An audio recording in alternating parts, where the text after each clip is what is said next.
Dje në ora 8:15 në sektorin për punë të brendshme në Tetov është raportuar se në një obor në lagjen Trenovec në Tetov është kapluar nga zjarri vetura Mercedes me targat të Tetovës në pronësi të JI 31 vjeç nga Tetova. Ekipi nga njësiti territorial zjarfikës Tetov ka shuar zjarrin, ndërsa nuk ka persona të lënduar. Është kryer inspektimi nga ekipi i sektorit për punë të brendshme në Tetov.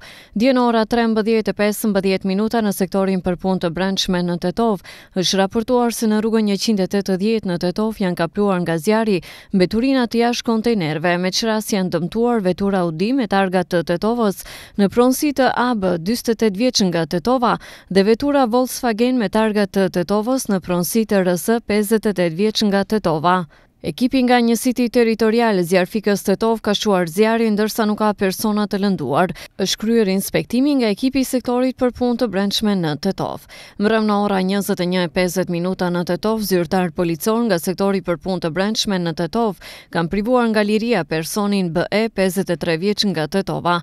Gjatë bastisjes në banesën e tij të kryer me urdhër të gjykatës, është gjetur një sasi e madhe parash e cila dyshohet se është nga vjedhja e rënde e kryer më datë 2 janar 2024 në shtëpinë e AS 31 vjeç nga Tetova. Ai është ndaluar për procedim të mëtejshëm dhe pas dokumentimit të plotë të rastit ndaj tij do të përgatitet kallëzim përkatës.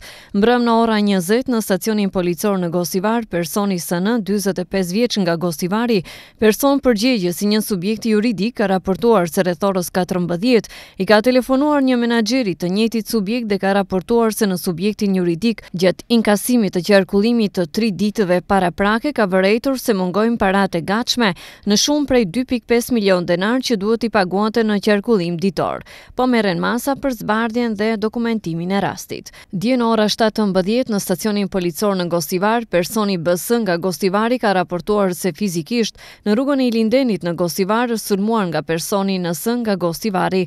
Po merren masa për zbardhjen dhe dokumentimin e rastit.